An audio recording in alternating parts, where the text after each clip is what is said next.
Hungry Trilobyte podcast would like to start by acknowledging these fine conventions.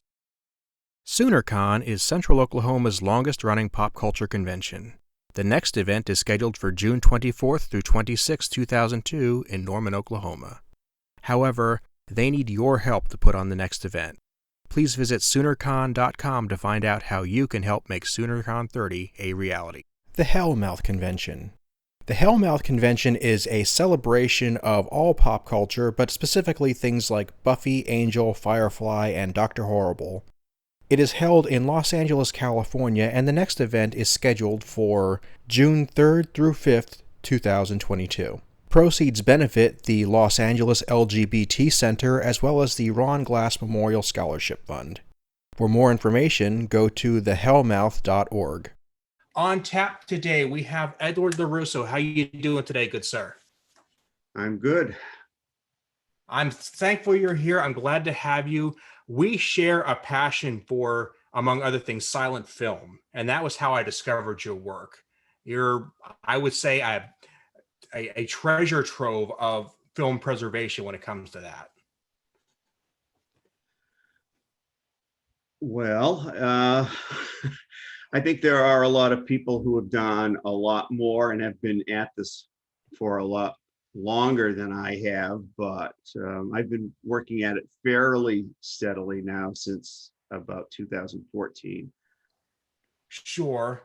But I'm just very impressed by what you do, because from what I've gathered, I've worked with some of your Kickstarters. You'll obtain essentially lost silent films, restore them, and release them on DVD and digitally, which is a heck of a way. It's a transition from you're taking something from possibly not existing to in the hands of people that love it within a couple of months, Right. And for like $20. It's great.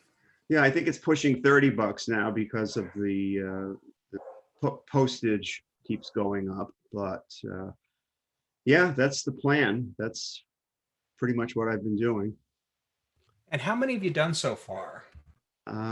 Just wrapping my 18th project, which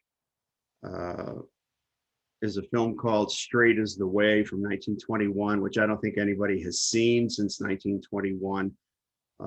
It's a film that was sort of hidden away in the Marion Davies collection at the Library of Congress.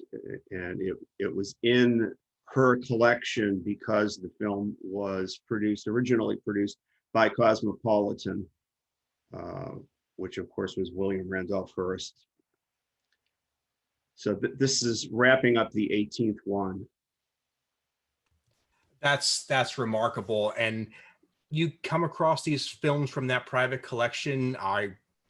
How does that happen? Well, the Library of Congress is the only major archive that sells prints. Anybody can buy a print of a film as long as it's in the public domain and there are no donor restrictions on it.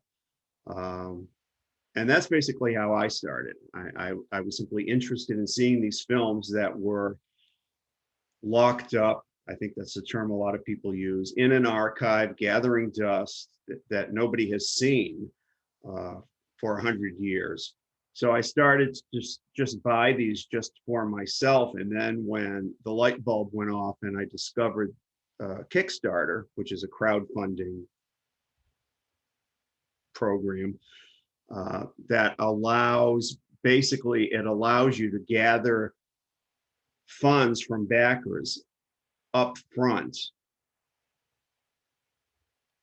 to pay for getting the film, buying a film score or commissioning a film score, and dealing with all the things that you need to deal with to produce the DVD and mail it out to the backers.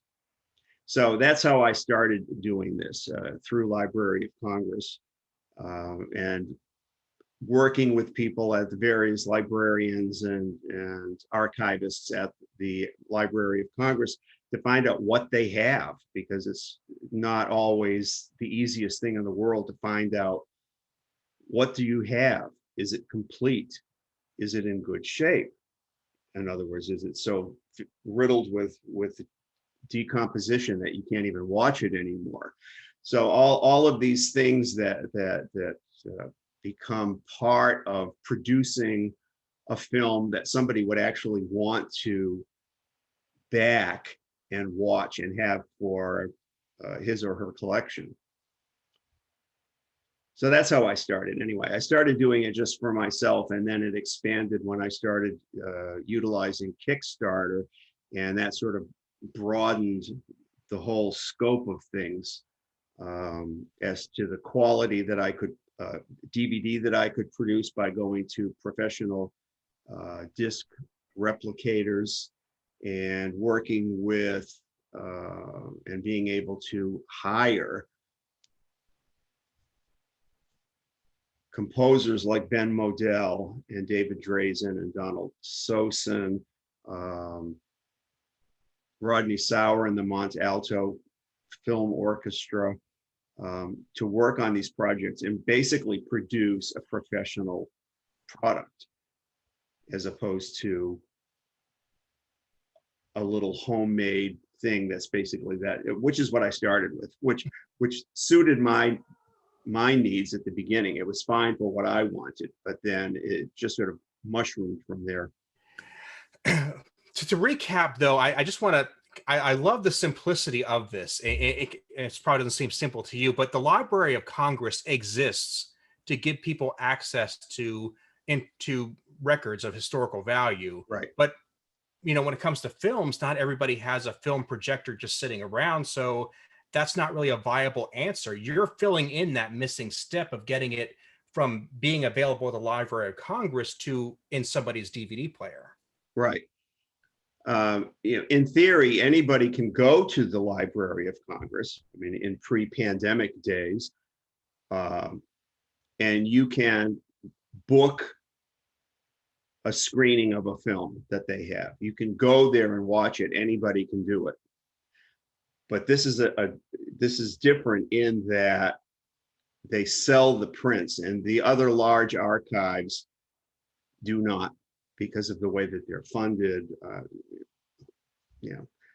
Eastman, UCLA, etc., Museum of Modern Art, they will not sell, generally will not sell prints of films. So this is the one instance where it's relatively easy to get a print, and the print is either delivered on an external, it's a digital print is what you get, delivered on an external drive or uploaded to a file sharer. And then from there, you just go with it. And sometimes these need a lot of work. They need to be a lot of editing as opposed to preservation or restoring. I guess it's all a form of restoration, one way or the other. But some of these films need a lot of work. You need to take out the reel one begin, reel one end, reel two begin, those kinds of markers that are in there, tint slugs. Sometimes the decomp is so bad you really sort of need to trim out this little 10-second piece of film. And other times they're practically mint. It all depends on obviously what the original source material is and what shape it's in, and what level of scanning the Library of Congress has used to move the film from 35 millimeter or 16 millimeter film into a digital format. And if the film was scanned 20 or 30 years ago, it's still pretty rough compared to what they can do now. But it's doable, it's available, and just in the last couple of years, I think a lot more people are going this route of using a crowdfunding format or platform, I guess is the right word, to fund the film before it's available to release to the general public, as opposed to the old business model where you would do all this work in the background and then say, ta-da, here it is, and then put it up for sale and then try to recoup your your expenses. Well, this is the kind of thing that under the old business model, you almost had no chance of getting it out there because you wouldn't think there would be an audience for it. Here, Well, the that's audience is right. proving they Right. want it. Right. And that's why that even now there are films that that are difficult to release or even to show on something like Turner Classic Movies, because right off the bat there's no music score. Mm-hmm. So regardless of anything else, to even present this to anybody, you have to have music. Now, if the film is shown at a festival screening, you can have a live musical accompaniment to it, and that sort of fixes that for that one time. It's a one-time shot. I mean, here's the film, here's somebody playing, but that doesn't translate into producing media. So right off the bat, they're looking at an expense to come up with a music score for this film to issue it on DVD or Blu-ray. And that also doesn't involve then the cost of getting the print, the cost of whatever restoration the film needs, and whatever else a company like Milestone or Kino or Flickr Alley would have to do to get to that point where they can market this DVD or Blu-ray to the public. I mean, they're already thousands of dollars in a hole going into that. And then, as you say, what's the audience? Is there really going to be an audience for this film? So it's sort of, that's the traditional business model, but that's also a very risky business model, because of course, unless you've got a major name and it's a film that people are fairly, that film buffs are fairly familiar with, you never know. There's no way to know if you're going to sell 100 discs, 1,000 discs. There's no way to know. With this crowdfunding format, you basically, it's prepaid, so mm-hmm. there's no real danger. If the crowdfunding campaign funds, if it completes, then everybody wins. The backers all get a copy of the finished film. In my case, almost all of these films have then moved on to professional film disc sellers. I don't know how to, I can't think of what term I want there, but somebody like Grapevine Video or Ben Modell's Undercrank Productions, where they then become available to the mm-hmm. wider audience who had nothing to do with the crowdfunding. So at that point, you're reaching the same audience that the other business model is trying to reach from day one. But at that point, you've basically already paid for the work to get the film on disc. And the beauty about digital is that once you have that original master, you can reprint it for pennies on the dollar, because like you just said, the work is all done. Right. And at that point also, and I've been really lucky, I've sold, I guess licensed is the right word, 5 of these projects to Turner Classic Movies for them to show. So that becomes easy for them because, again, the work is all done. In the old days, when Turner had their own library, they had a ton of these silent films in their library, the MGM films, let's say, without film scores. So many years ago, they launched a program. It was called the Young Composers Competition, what I can't think of the name of it, where they would then hire somebody to do one film, and then that would get a big premiere on that network.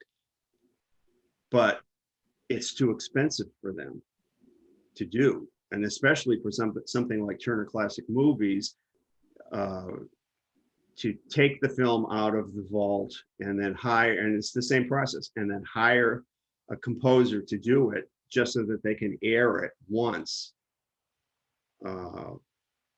Because at that point, they didn't have their own outlet for selling the discs. So the whole Kickstarter thing then seems to benefit everybody all along the way. The project is pre-funded, the backers get their disc, the disc is then available to the public through one of these other sellers. And in some cases, Turner Classic Movies even picks this up to show to the widest possible audience that a silent film can even have today.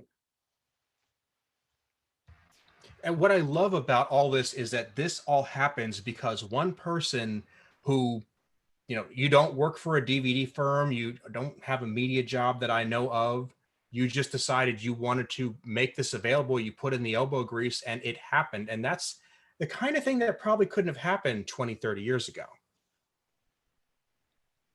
You're right. It could not have happened because of where the technology would not have existed. What happened 20 or 30 years ago is that some small company like Video Brewery or something would go and basically do this, and they would put a film out on VHS cassette. And very often what they would do is they would not hire a composer to do a new score for it. They would get some kind of generic music track, and they would put out a film like When Knighthood Was in Flower, or Brown of Harvard, or something like that. But it would be a low grade project all the way along through the whole process, because the scanning wasn't very good at that point. VHS wasn't terribly good at that point. And then they'd have this generic music track that would just sort of grind away in the background as the film went on. And that was sort of the first wave of this whole thing when this started. But those were still small companies that were doing it. It wasn't individuals who were doing it. And with the rise of the digital era and the rise of crowdfunding, all of a sudden these things sort of came together to produce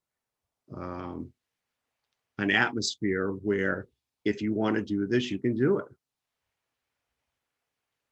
I'm amazed. And again, without Library of Congress to do it, I mean, there are still possible sources for films, private collectors, small archives, but I mean, it would be it's very difficult to do that. I've worked with foreign archives, and it's it's very difficult to do that, to get a film out of an archive whose business is not to sell these prints of films. Most archives tend to be territorial. It's like, oh, I've got the only copy of this film, and that's kind of the way they want it to be. So there's no real push for them to share. Library of Congress, since it is a public library, basically, that, as you said, that's their business, is to store and make these things available. The idea that an archive would be that territorial scares me. I know you're right. I'm not arguing, but just the fact that they know how rare this is, they know it's important and valuable, and yet if something happens to that archive, that one copy is gone forever. Why would you want to risk that? Well, I guess technically, in this day and age, there probably is not just a copy of it. They probably have multiple copies, but they have basically in one form or another, and no matter how many versions of it they may have the only print of the film. And we see this all the time, where a film is discovered at the Gus Filmofond in Moscow, or in an Italian or French archive, and sometimes a company can, somebody like Kino or Milestone can work with them to get the prints out of the archive. But in many instances, it doesn't happen. And it's the same way, same with the big archives in this country. It's not necessarily just the foreign archives. That's not their business. That's their business is to maybe restore and preserve and archive. Their business is not to sell it. And I think because they're sort of private, they're privately funded, they can't decide to, we're just going to start selling these prints. Then again, it's probably not worth it to them to sell it.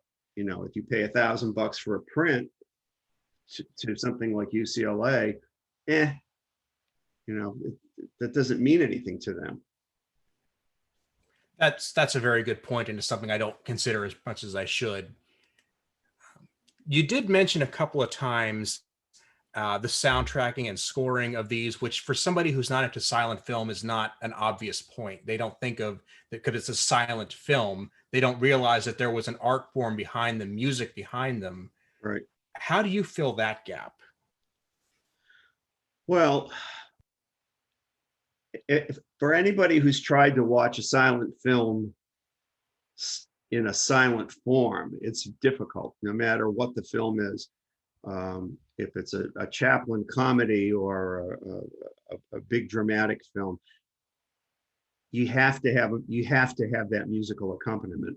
It needs it. It's part of the art of silent film, and a good score emphasizes and complements a silent film as opposed to competing with it, or with the old with the old films. It's not just some music track grinding away in the background.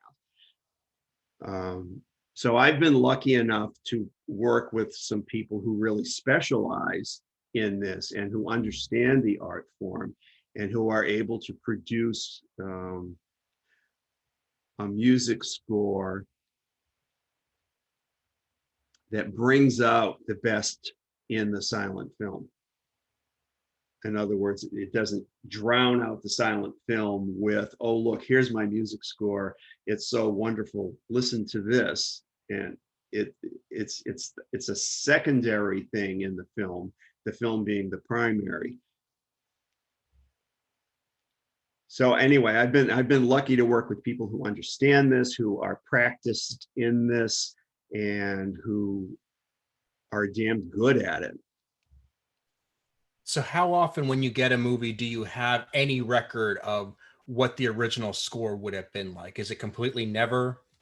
It's almost never, because a lot of them didn't have scores. Toward the end of the silent era, it was more likely that they had a score because it was much more sophisticated, and the movie houses across the country that were showing these films were more sophisticated.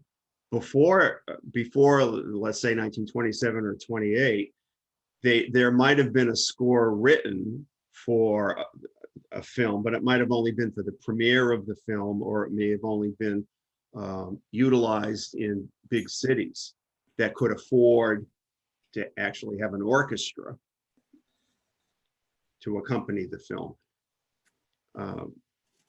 A lot of times there might have been just like one song that was written, might have been, you know, the title song or something, and then that would be up to the local showing, to wherever it was being shown, to utilize that music. But I mean, it's the old stereotype of, people sitting there watching the screen, and there's the person sitting down in the pit pounding away on a piano, and that's it. It's just somebody playing a piano. And I think for a lot of those, that stereotype is probably true, and they were probably just playing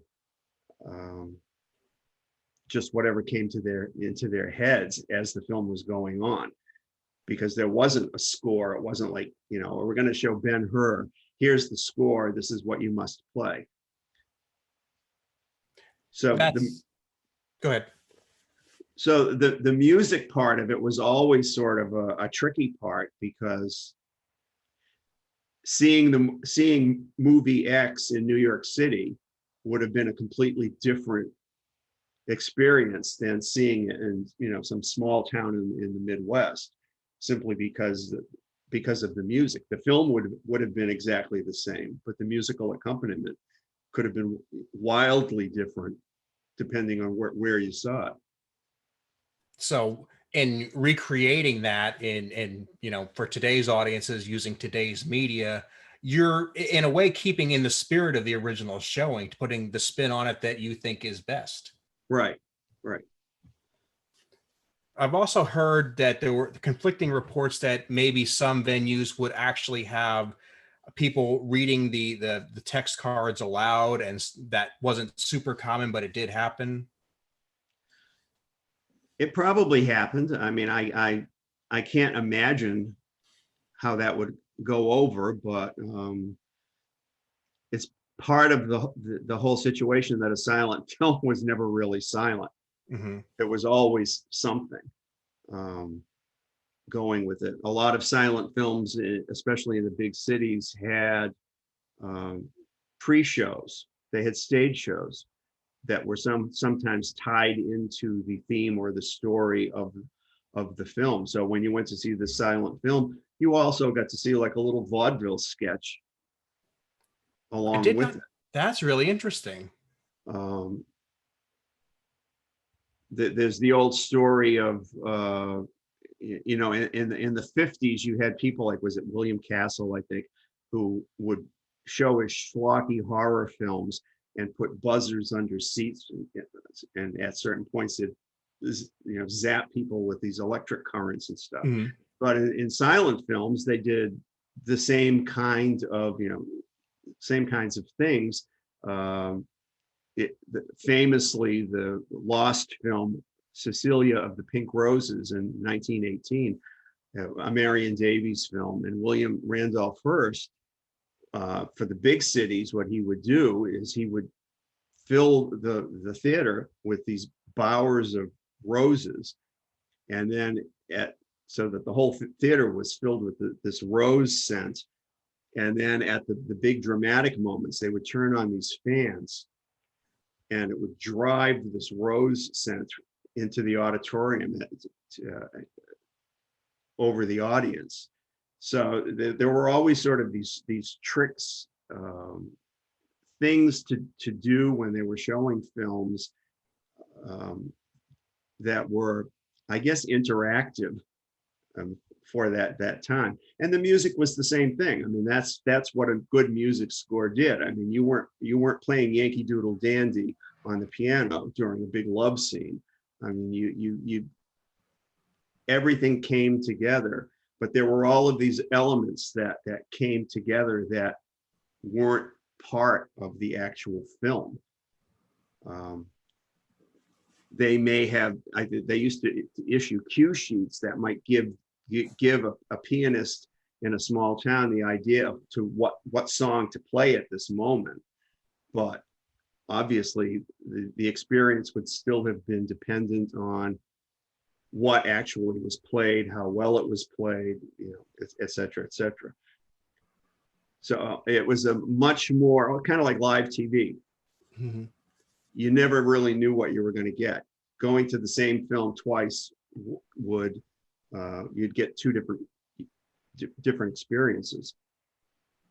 I for while you were describing that part, the back of my head, I was comparing it to like playing YouTube roulette, where you just skim down there, type in anything, and see what comes up. Because it's some people just find the challenge of seeing a new experience to be novel. And back when films were new, everything was novel.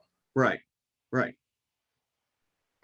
Yeah, and the thing is, when, you know, if you went to a theater in 1914, I mean, you probably didn't expect much more than to have, you know, somebody playing a piano in the corner of the room. And there may have been instances where it was somebody on a banjo or a violin. I mean, there were no standards. Everything was completely dependent on where you were and what resources were available. Very true. And it just the movies that were cut and recut and pirated because there were no standards as to what was supposed to be shown and what wasn't. Right. And it was a very wild West era in terms Right. of film at the time. Right.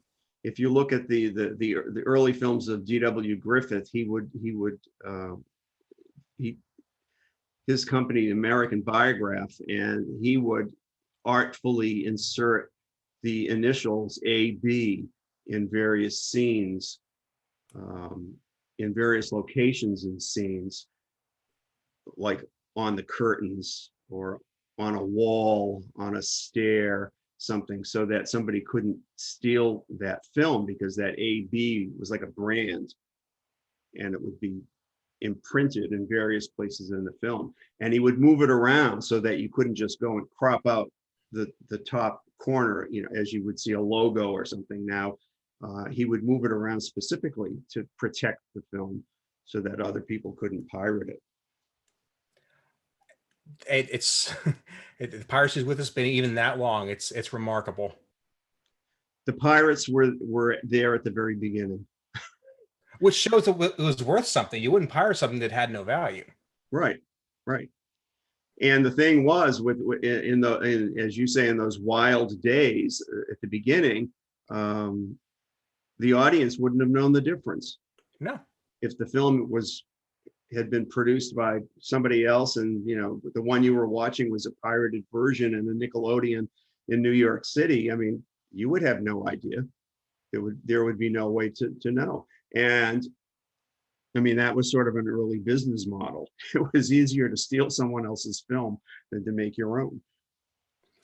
Well, speaking of making your own, I happened to come across a reel of an 8mm cartoon that I can't find any digital version of.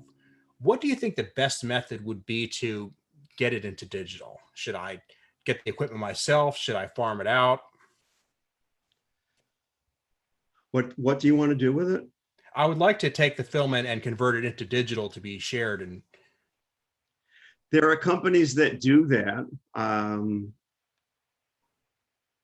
So it's actual film stock. Mm-hmm. Yeah. There are companies that do that. That would probably be easier. I know in this day and age you can buy a video scanner and do it, but I think they're still very expensive to do. Probably would be easier to farm it out to somebody. I figured I would ask, since you've done it so many times and you're more in that kind of business, that I trust your expert opinion on it. Are you by any chance familiar with the movie The Cat's Meow? The Bogdanovich? It actually has oh geez, all the names are escaping me now, but it's the Marion Davies one. Yes, yeah, yeah. The one about the Thomas Ince killing. Yeah. What was your take on that? Do you think it was a good representation of the time? Yikes. I think that was a Peter Bogdanovich film, and I think he captured the spirit of the time very well. They did fairly well in casting Kirsten Dunst as Marion Davies, Edward Herrmann as William Randolph Hearst. Not so good with the casting of Chaplin. That's one of those Hollywood scandals of the 20s that was never resolved. It probably never will be resolved. Hearst was the wrong person probably to try to pigeonhole in a scandal, since he controlled the media. And the studios, even in the early 20s, the studios had a lot of power in silencing the police and the legal system to protect the product. It's a movie I love very much, and I just wanted to, the people who actually know the subject matter a lot, I always like to pick their brain on it. Well, it's one of the it's the type of thing that it was sensationalized, and much as things are today, to to a certain point where everybody believed it up to it was easy to believe. But if you read the Marion Davies herself talks about it in her memoir, The Times We Had, and she basically just goes through it, 1, 2, 3, 4, just dismissing the whole thing. That, you know, the whole point, the crux of the story is that Marion Davies was having an affair with Charlie Chaplin. They were on the yacht, the Oneida. Hearst saw them and tried to shoot Chaplin because he caught them in the act, except that it wasn't Chaplin, it was Ince, and Ince got shot and died. That's the crux of the story. But the medical records that exist don't bear that out. But it made for a nice story. Sure. But to get back to your work, so Straight is the Way is your current Kickstarter. It is going fairly well from what I've seen. Yeah, it's got a couple more days to run, and that will end that one. It'll probably be done by the time this hits the internet. But do you have a project lined up after this? I've got one. I may do. Well, I don't really want to name names at this point, but I do have one. It may be a double feature of a couple of rare features from 1917 that I've gotten hold of from the Library of Congress that have not been seen since they were initially put out. And we just finished Xander the Great, finally wrapped a month ago, the Marion Davies film, and that one finished, and that'll be coming out on DVD generally at the end of the year. So I try to always have at least 1 or 2 projects ahead at this point, because as I said, sometimes the films are pretty much ready to go. You get this fabulous print. I mean, amazingly fabulous print from Library of Congress. And sometimes the source material just isn't quite that good, and you really have to kind of work at it a little bit to try to bring it up. Okay, well, but the Xander the Great one was interesting in that it was a scan of the original, the 1935, the 35 millimeter print, and it had the original tinting scheme in it. And that's a whole other aspect of silent films, is that they weren't always just black and white. There would sometimes be the high films very often had very nice tinting schemes involved. Sometimes there was hand coloring, et cetera, et cetera.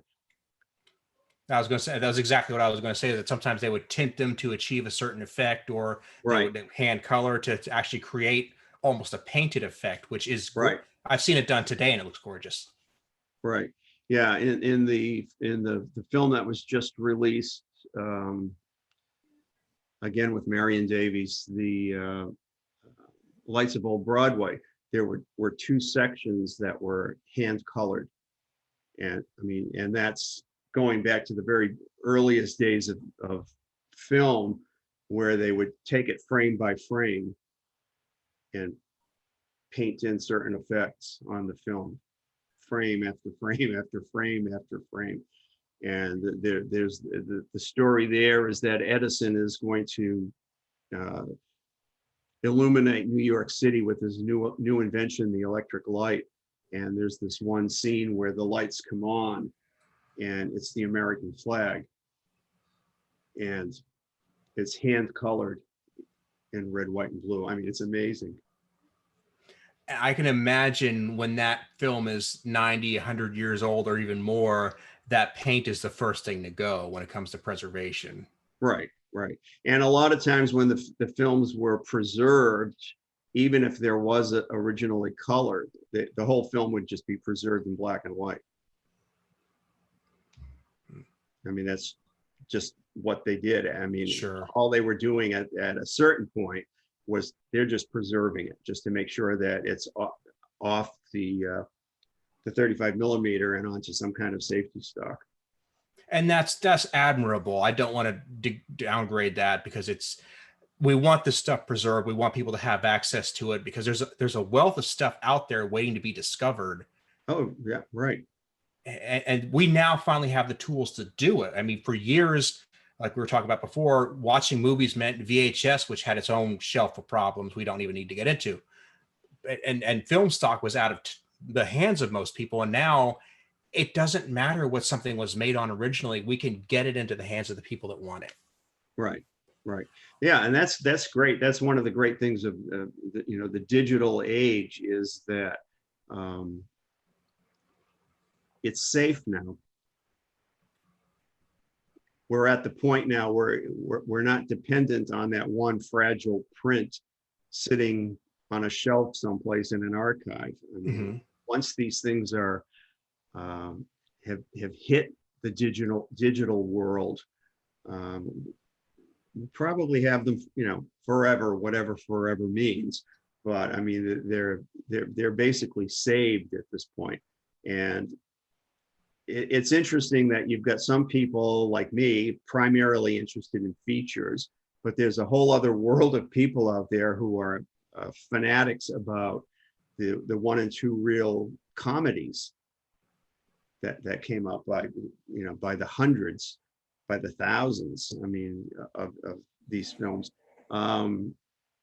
So, but that's good. I mean, we've got all these sort of niche people who have their various interests, and they're still able to access these films and get them onto digital media. Cartoons, same thing. There were people who are very much into the cartoons.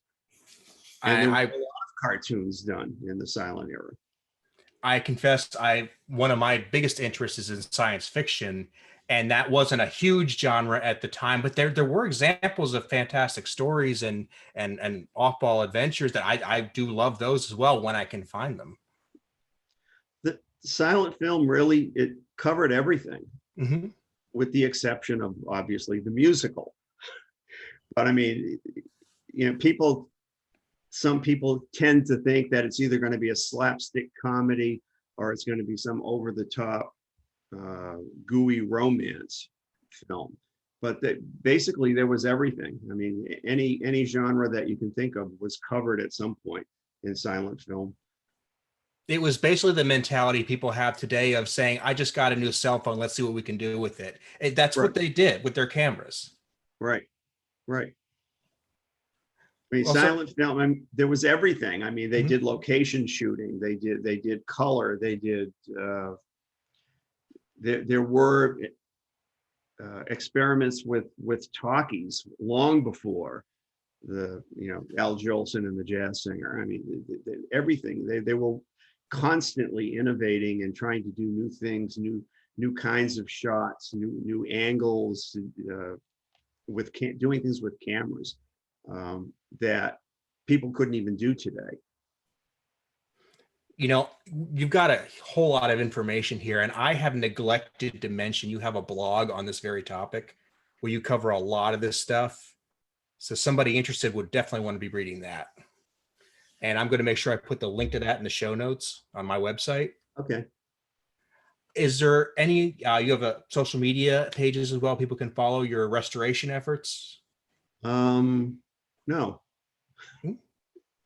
I thought I had you on Twitter. I'm mistaken. Oh, well, Twitter, Facebook, but I don't have a page. Sure. Yeah. Well, or I will. Website. No, I don't deal with that. Sure. Well, I'll make sure your Kickstarter and blog go in the show notes on my site. I'm going to recommend people sponsor your next Kickstarter, because the product you get, I will vouch for it. It is well done. It is well made. I enjoy it greatly, and I make sure it goes in my personal archive. Good. Thank you. Well, thanks so much for being here, and I would like to have you back anytime. Okay, great.